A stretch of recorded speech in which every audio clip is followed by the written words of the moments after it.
பழங்காலத்தில் சேரன் தீவு என அழைக்கப்பட்ட நாடு எது?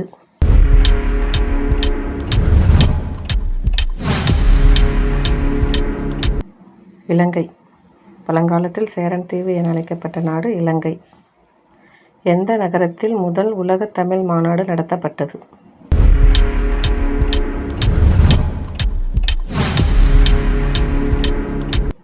அதற்கான விடை கோலாலம்பூர்.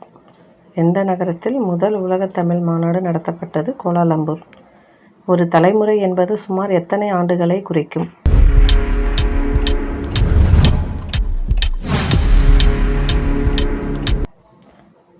33 ஆண்டுகள்.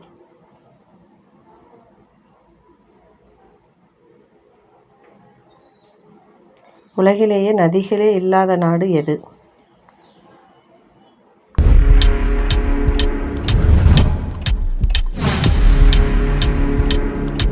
உலகிலேயே நதிகளே இல்லாத நாடு சவுதி அரேபியா.